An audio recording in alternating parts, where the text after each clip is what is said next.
हर हर महादेव। दोस्तों, रूबी लोकगीत में आप लोग का बहुत बहुत स्वागत है। तो चलिए, मैं एक विवाह गीत लेके आई हूँ। जब मंडप में शादी बैठता है तो उस समय का ये विवाह गीत है।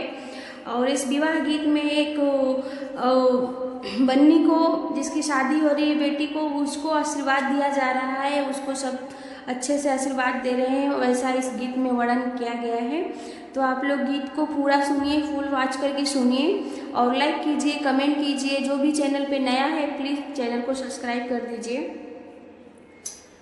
मेरी लाडो का